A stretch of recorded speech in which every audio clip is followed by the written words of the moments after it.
नमस्कार, आप देख रहे हैं आज तक। आपके साथ मैं हूं सईद अंसारी। हिंदुओं की आस्था का पर्व और महामेला मतलब महाकुंभ इस बार उत्तर प्रदेश के हरिद्वार में लग रहा है।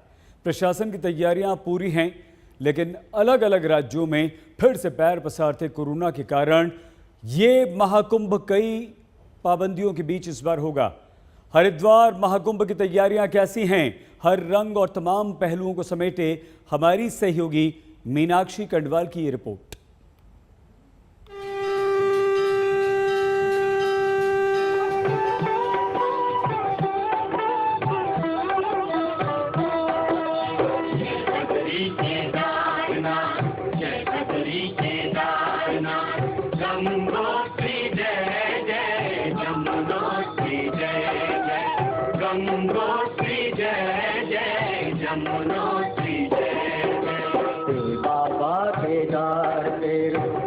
जनोत्थान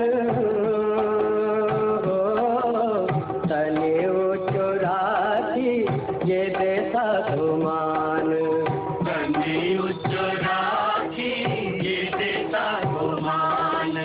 जय बद्री केदारनाथ गंगोत्री जय जय, जमुनोत्री जय जय। उत्तराखंड की चार धाम यूं तो देवभूमि ही नहीं, दुनिया भर में हिंदू धर्म को मानने वालों की आस्था के केंद्र हैं। लेकिन इस वक्त उत्तराखंड पर नजरें इसलिए भी टिकी हैं क्योंकि हिंदू आस्था का सबसे बड़ा पर्व महाकुंभ हरिद्वार में हो रहा है।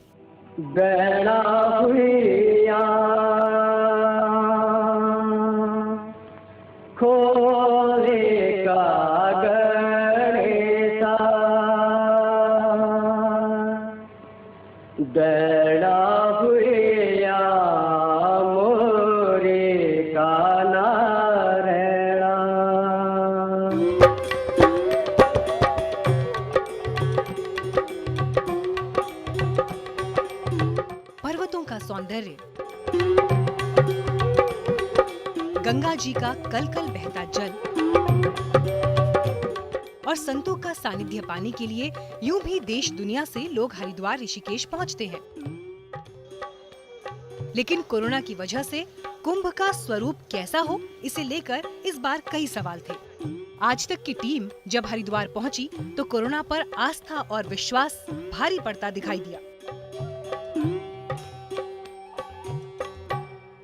अगर आप हिंदुस्तान में हैं और कुंभ आपने नहीं देखा तो वाकई आपने कुछ मिस किया है। इस वक्त भी पूरे देश दुनिया की निगाहें हरिद्वार पर है, क्योंकि यहाँ पर कुंभ को लेकर जबरदस्त तैयारियां हैं। जहाँ जहाँ तक आपकी नजर जाएगी आपको रंग रोगन से लेकर नए कंस्ट्रक्शन, दीवारों पर खास पेंटिंग्स, पौराणिक कथाएं जो हैं उनको उकेरा गया है। लोगों की भीड़ तो आपको दिख ही रही है।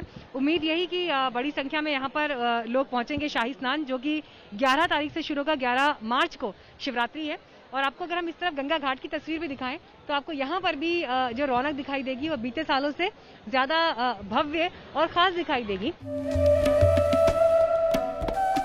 हिमालय की गोद में बसे हरिद्वार का साज श्रृंगार देखते ही बनता है। पीला भगवा रंग इस बार कुंभ का थीम है, तो दूर से ही दीवारों पर बनी पेंटिंग्स ध्यान खींचती हैं।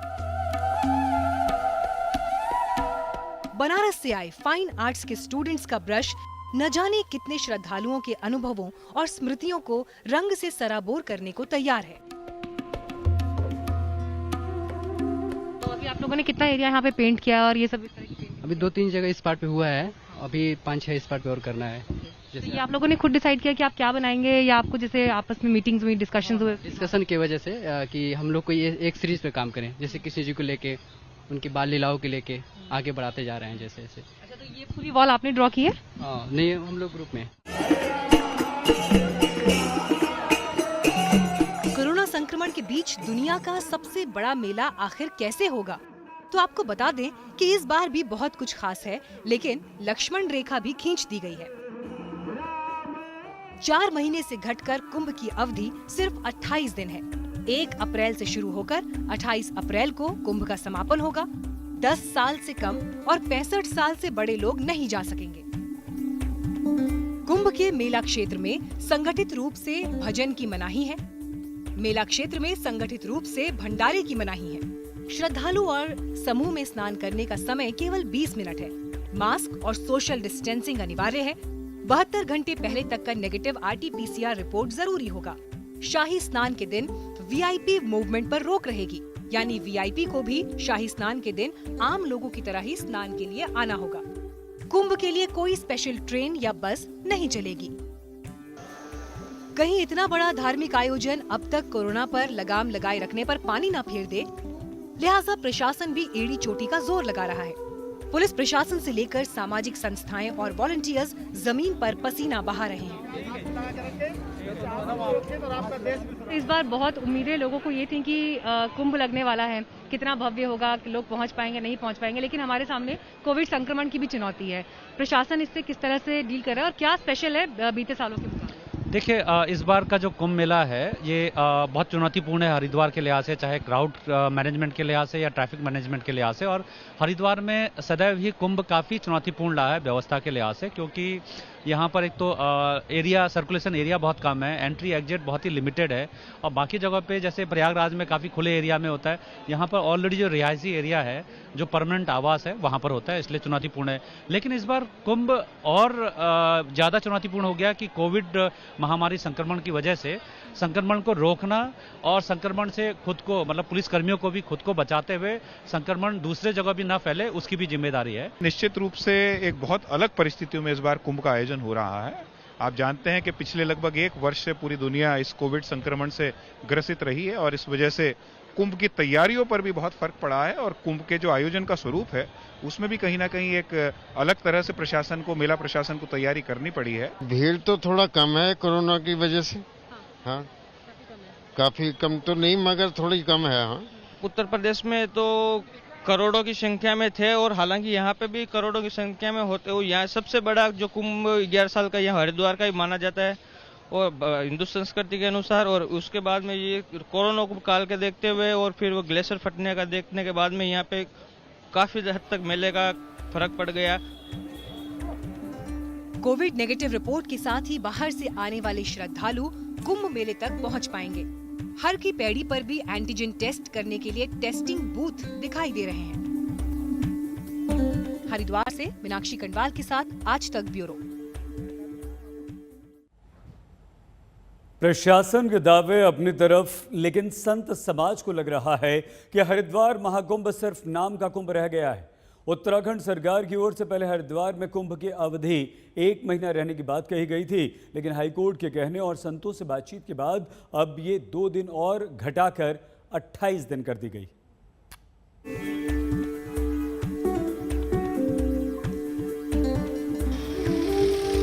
चार महीने का कुंभ मेला महज 28 दिन में सिमटना लोगों को रास नहीं आ रहा। उनका कहना है कि सारी पाबंदी हरिद्वार कुंभ पर ही क्यों लगाई जा रही है?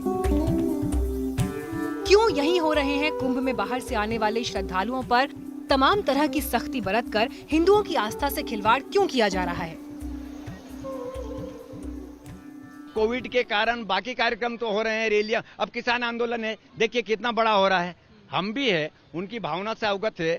वो तो चाहेंगे 15 दिन में प्रशासन तो कर देगी, लेकिन हमारा जो शासन है ना, वो शासन की ढुलमुल नीति है। अच्छा, दूसरी है, यहाँ है प्रयाग माघ का मेला लग रहा कि नहीं लग रहा है?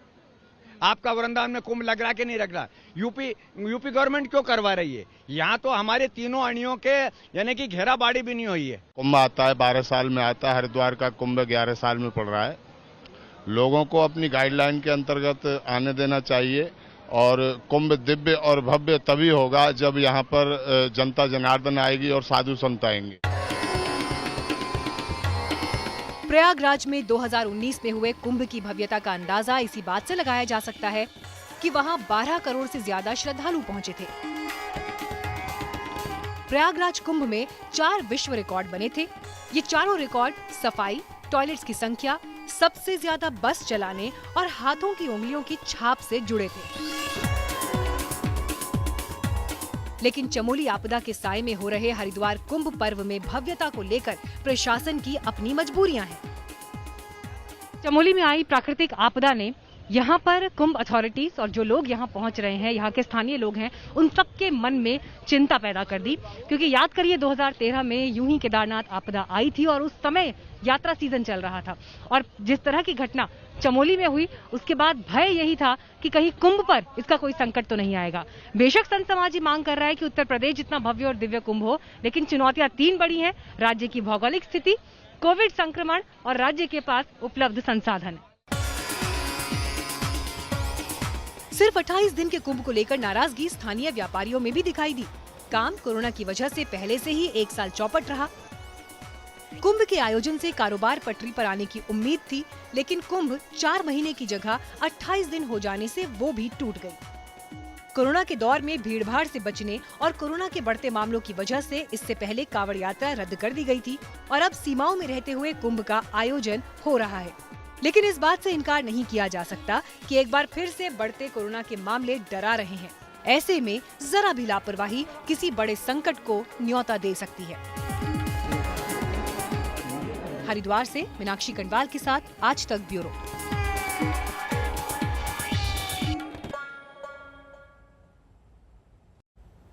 आस्था के महापर्व कुंभ की तैयारियां पूरी हो चुकी हैं और हरिद्वार में ये लगने वाला है, लेकिन देश भर में इसे लेकर उत्साह। देखते रहिए आज तक।